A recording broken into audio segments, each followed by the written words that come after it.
नमस्कार, आप देख रहे हैं न्यूज़ 18 का डिजिटल प्लेटफॉर्म और मैं हूं आपके साथ शिवानी राज। केंद्र सरकार के कर्मचारियों के लिए कर्मचारी संगठनों ने 8वें वेतन आयोग से न्यूनतम मूल वेतन यानी मिनिमम बेसिक पे को बढ़ाकर 69,000 रुपये करने और फिटमेंट फैक्टर को 3.83 तय करने की मांग की है। हालांकि सरकार ने अभी तक इन मांगों को मंजूरी नहीं दी है। सरकार के अंतिम फैसले से पहले 8वां वेतन आयोग इन मांगों पर विचार करेगा और अपनी सिफारिशें सौंपेगा। फिलहाल 7वें वेतन आयोग के तहत केंद्र सरकार के कर्मचारियों को कम से कम 18,000 रुपये का बेसिक वेतन मिलता है। केंद्र सरकार के कर्मचारियों का प्रतिनिधित्व करने वाली नेशनल काउंसिल जॉइंट कॉन्सुलेटिव मिशनरी यानी NCJCM ने 8वें वेतन आयोग के तहत कम से कम 69,000 रुपये का बेसिक वेतन तय करने का प्रस्ताव दिया है।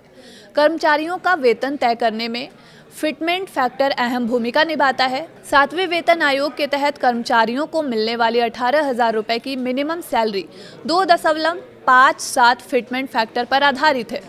अब कर्मचारी संगठन 3.83 फिटमेंट फैक्टर की मांग कर रहे हैं। अगर मौजूदा न्यूनतम बेसिक पे 18,000 की प्रस्तावित फिटमेंट फैक्टर 3.83 से गुणा किया जाए तो ये रकम 78,994 रुपये, लगभग 69,000 रुपये बनती है। कर्मचारी यूनियनों की मांग है कि वेतन की गणना के लिए फैमिली यूनिट को 3 सदस्यों से बढ़ाकर 5 सदस्य, जिसमें कर्मचारी, जीवन साथी, 2 बच्चे और माता पिता माना जाए। बढ़ती महंगाई और जीवन यापन पर बढ़ते खर्च को देखते हुए 18,000 की बेसिक सैलरी अब काफ़ी नहीं है।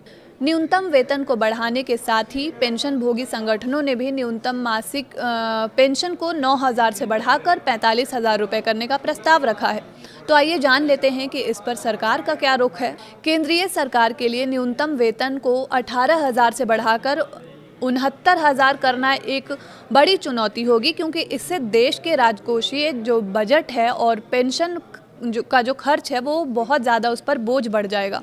एक्सपर्ट्स का मानना है कि सरकार फिटमेंट फैक्टर को 2.6 से लेकर 3 के बीच तय कर सकती है।